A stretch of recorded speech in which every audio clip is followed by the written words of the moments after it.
부활절은 성탄절과 더불어 교회의 양대 절기입니다.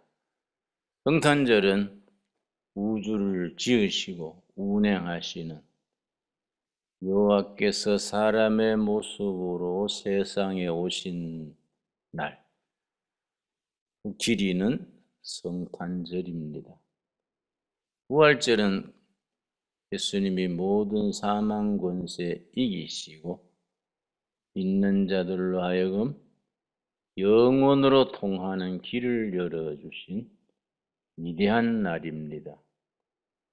부활절이 없다면 기독교는 설 수가 없습니다. 세계에 한 3,000여 종류의 종교가 있습니다마는 그 많은 종교 중에서 부활의 섭리를 이야기하는 종교는 없습니다. 기독교만 부활신앙을 가집니다. 그래서 기독교 복음을 종교와 구분해서 말합니다. 부활신앙은 종교가 아니다. 기독교 복음은 종교가 아니다. 왜냐? 차원이 다르기 때문에 부활의 신비를 포함한 기독교 복음을 그냥 종교의 범주, 종교의 카테고리에 가두어서 생각하는 것은 불가능하다. 복음은 종교가 아니라 생명 자체, 진리 자체다. 그렇게 강조합니다. 근데 복음에 대해서, 부활에 대해서 성경 전체 중에서 가장 집중적으로, 체계적으로 쓰고 있는 부분이 고린도전서 15장입니다. 그래서 고린도전서 15장을 부활장 혹은 생명장 이렇게 일컫습니다. 고린도전서 15장이 시작되면서 먼저 복음의 엑기스에 대해서 먼저 강조해 줍니다. 고린도전서 15장 1절 읽겠습니다. 먼저 시작되면서 부활의 도리를 설명하기 전에 먼저 복음의 엑기스, 그걸 일러줍니다. 고린도전서 15장 1절에서 4절 사이에 복음의 핵심을 딱 간추려서 딱 골자만 짚어서 설명해 줌으로써 부활장 고린도전서 15장이 시작됩니다. 15장 1절 형제들아, 내가 너희에게 전한 복음을 너희에게 알게 하노니. 사도 바울이 고린도 교회 교인들에게 전한 복음, 이는 너희가 받은 것이요 또 그 가운데 선 것이라. 바울이 고린도 교인들에게 전해서 고린도 교회 교인들이 그 기반 위에 서 있는 복음. 2절 너희가 만일 내가 전한 그 말을 굳게 지키고 헛되이 믿지 아니하였으면 그로 말미암아 구원을 받으리라. 그것을 믿음으로 구원에 이르게 하는 복음입니다. 우리로 구원에 이르게 하는 복음. 3절입니다. 3절. 이 뭐이냐? 우리로 구원에 이르게 하는 복음이 무엇인가? 내가 받은 것을 먼저 너희에게 전하였노니. 사도 바울이 받아서 고린도 교회 교인들에게 전했는 복음. 이는 그 복음은 성경대로, 이 성경은 신약이 아니고 구약입니다. 사도 바울이 고린도 교인들에게 이 편지를 쓸 때는 아직 신약은 나타나지 않았습니다. 신약은 그 뒤에 등장했으니까 구약을 말합니다. 성경대로 그리스도께서 우리 죄를 위하여 죽으시고, 구약 성경 가장 대표적인 부분이 이사야서 53장입니다. 이사야서 53장에 기록된 대로 그리스도께서 우리 죄를 위하여 죽으시고, 성경 창세기로부터 말라기까지 거듭거듭 반복된 대로 이 땅에 오시는 메시아 그리스도께서 우리 죄를 위하여 죽으시는 복음의 핵심입니다. 4절 말씀, 장사 지낸 바 되었다가 성경대로, 다시 구약 성경을 말합니다. 사흘 만에 다시 살아나사, 이 땅에 오신 메시아가 첫째 날, 둘째 날은 고난당하시고 십자가에 죽으시고 묻히시고, 첫째 날, 둘째 날에 고난의 날 보내신 후에 제3일에 부활하실 것. 예를 들어서 호세아 6장에 나오는 예언의 말씀입니다. 우리 기독교 서적 중에 구약에 나오는 예수님의 탄생, 죽으심, 부활, 그 구절만 쫙 뽑아 나온 책이 따로 있습니다. 구약 성경에 방대한 예언의 양이 있습니다. 장사 지낸 바 되었다가 성경대로 사흘 만에 다시 살아나사, 그래서 기독교를 제3일의 종교라 합니다. 제3일. 우리 부활의 신앙의 핵심 되는 단어가 제3일입니다. 첫째 날, 둘째 날, 셋째 날이 있는데, 첫째 날과 둘째 날은 고난 당하시고 침뱉음 당하시고 채찍 맞으시고 십자가에 죽으신 날, 셋째 날은 부활하신 날입니다. 그런데 세상 사람들은 첫째 날과 둘째 날만 알기 때문에 그 삶이 결국은 허무로, 비극으로 끝납니다. 우리들 본 어게인 크리스찬, 거듭난 성도들은 첫째 날, 둘째 날의 시련의 고난의 세월을 지나서 십자가의 어두운 고난의 밤을 지나서 제3일 부활의 새벽을 맞이하기 때문에 우리는 종교가 아니라는 것이죠. 생명 자체, 부활의 신비를 선포하는 복음의 신비라고 강조합니다.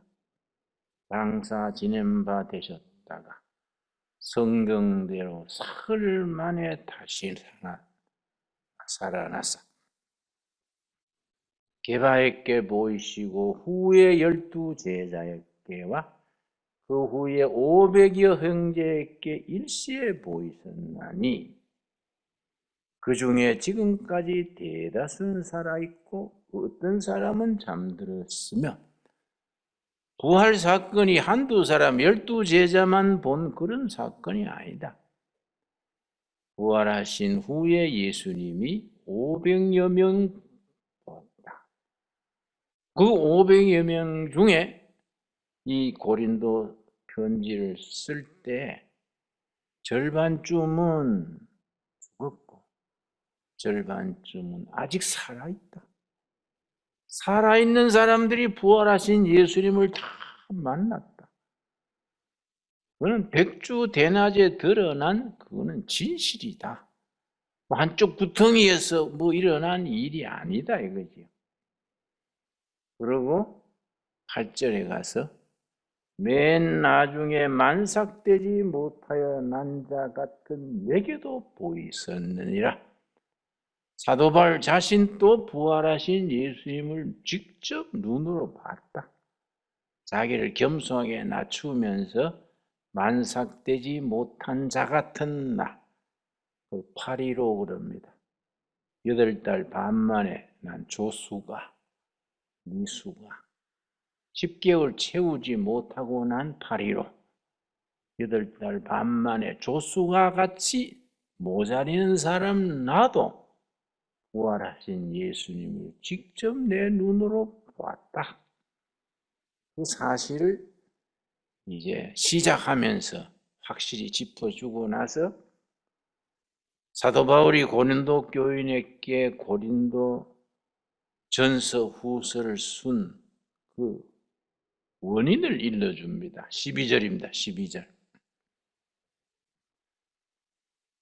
그리스도께서 죽은 자 가운데서 다시 살아나셨다 전파되었거늘 너희 중에서 어떤 사람들은 어찌하여 죽은 자 가운데서 부활이 없다 하느냐?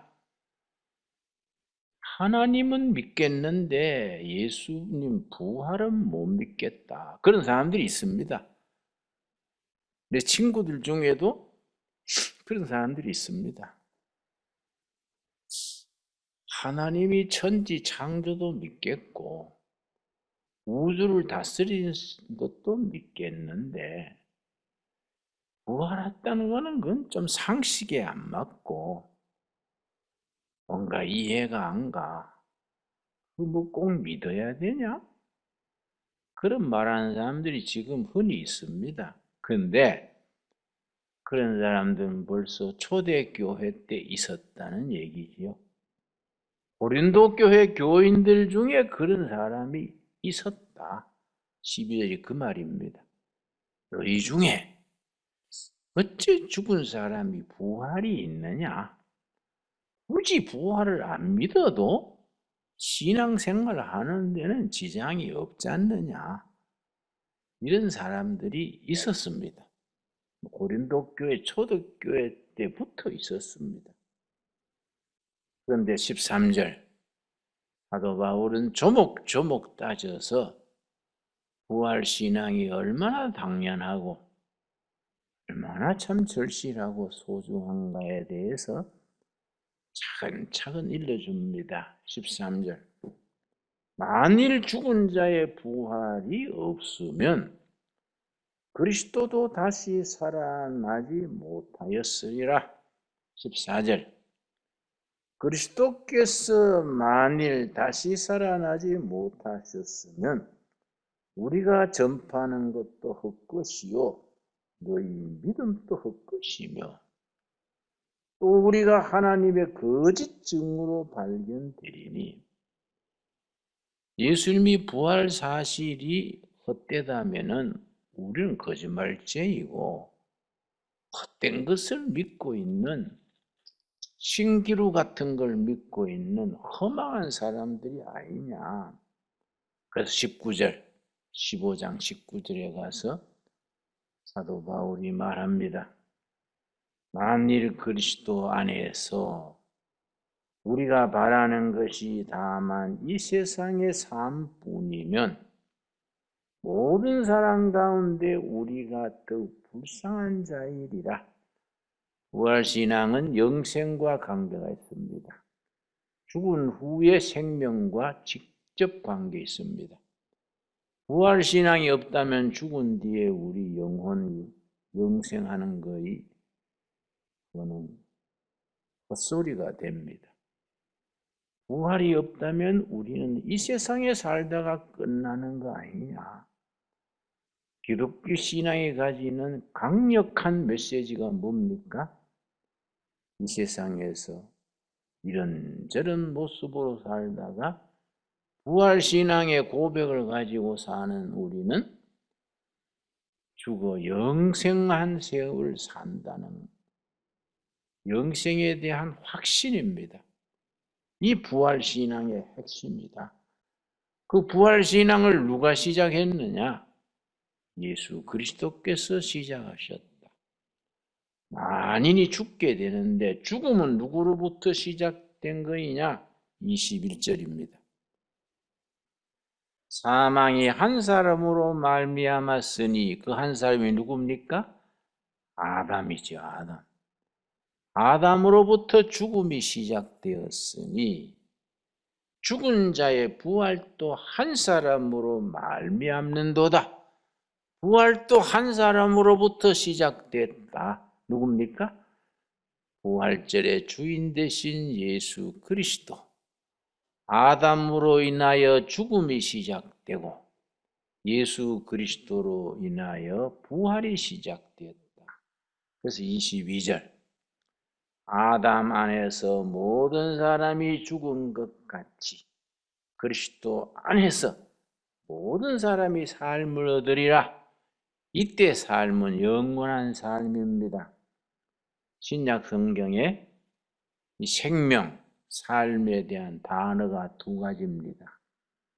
비오스, 부모로부터 태어난 생명, 70살, 90살 살다가 죽는 생명이 비오스입니다.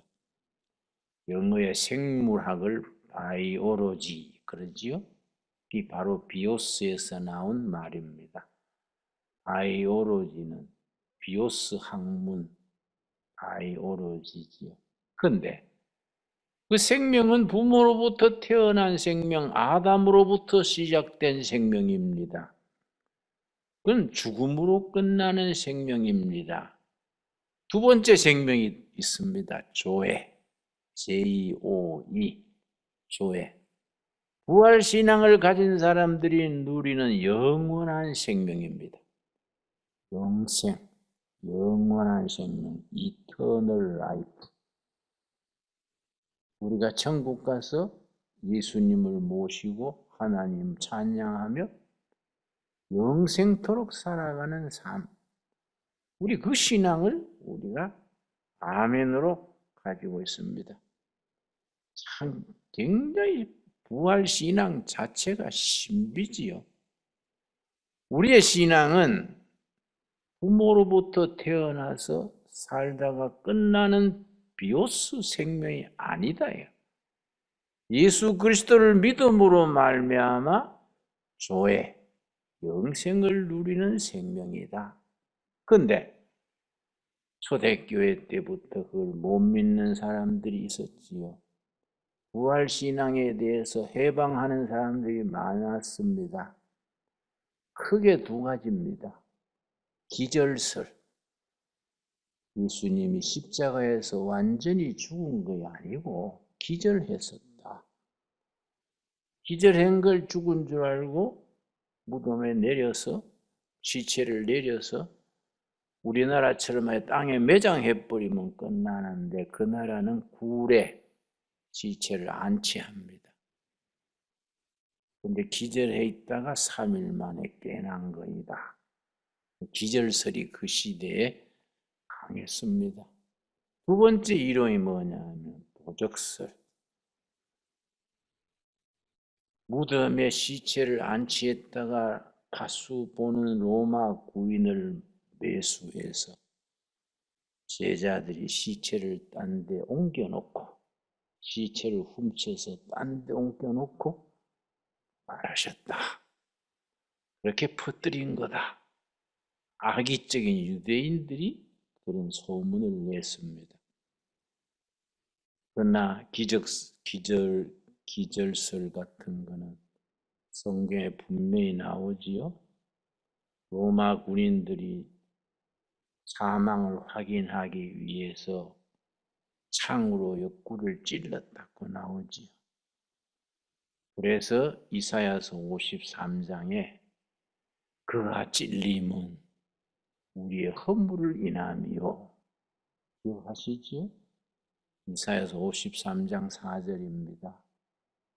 십자가에서 찔림은 그 군에서는 이제 확인 사살, 죽었냐 안 죽었냐.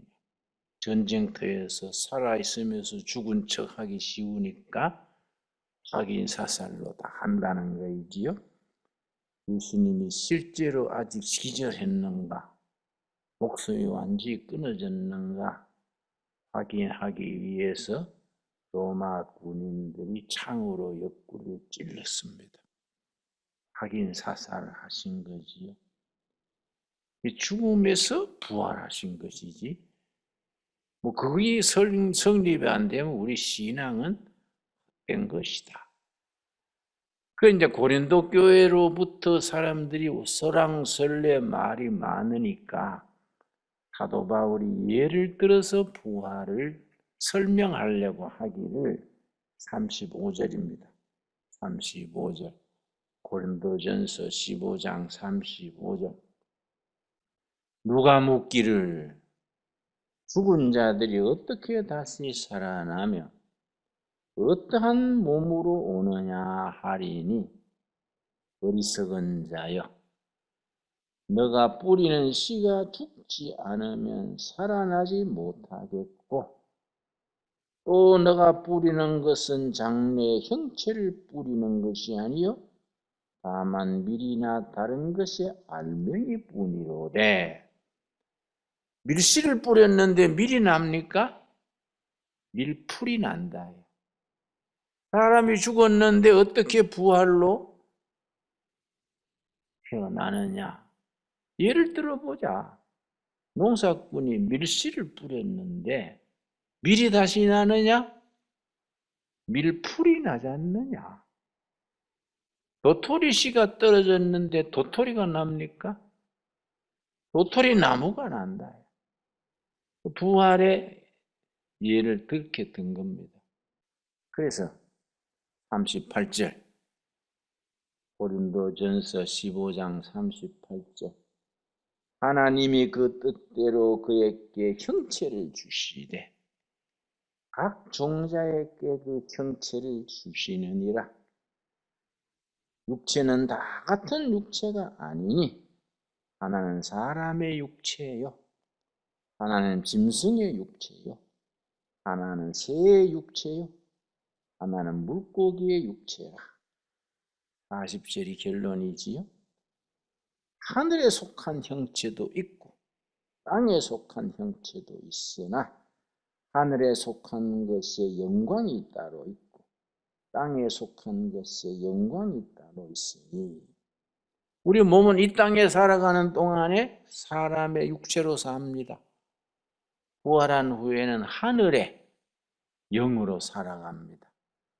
땅에 속한 육체, 하늘에 속한 영광스러운 모습이 따로 있는 겁니다. 그래서 부활신앙은 신비지요, 신비. 우리 신앙 속에 그런 확신을 가지고 있어야 됩니다. 우리 이 세상에서 끝나는 삶이라면 우리는 사도 바울이 말한 것처럼 우리는 거짓된 것을 믿는 어리석은 사람들이고 실패한 인생이 되고 바보처럼 되지 않냐? 우리는 바보가 아니다. 부활의 신비를 믿는 위대한 신앙을 가진 사람들이다. 아멘 하시지요? 부활절을 맞을 때마다 우리 부활 신앙을 다시 확인해야 됩니다. 그래서 그런 점에서 세상에 많고 많은 종교 중에서 부활의 신앙만 예수 그리스도께서 독특한, 아주 다른 종교와는 판이한 신앙이지요. 다시 말씀드려서 세계 많은 종교들 중에 부활신앙을 종교 없습니다. 예수 그리스도의 부활의 신비는 유일한, 그래서 하나님의 계시라 그럽니다. 사람의 머리에서 나올 수 없고 하나님의 계시로 보여주시는 신앙. 그래서 종교를 둘로 나눕니다. 자연 종교, 수행 종교, 인간이 수행해서 깨우침으로 가는 종교. 둘째는 계시 종교. 하나님의 부활의 신비를 드러내시고 부활 사건이 역사적 사실로 드러남으로써 깨닫게 되는 계시 종교입니다. 2021년 부활절을 맞으면서 2022년 내연 부활절은 보다 우리의 부활신앙을 실천한 열매를 가지고 내연 부활절을 맞을 수 있게 되기를 바랍니다. 언젠가 우리가 부활신앙으로 하나님 앞에 심판답에 설 때에 하나님께 칭찬 듣는 정말 승리하는 크리스찬으로 살아갈 수 있게 되기 바랍니다.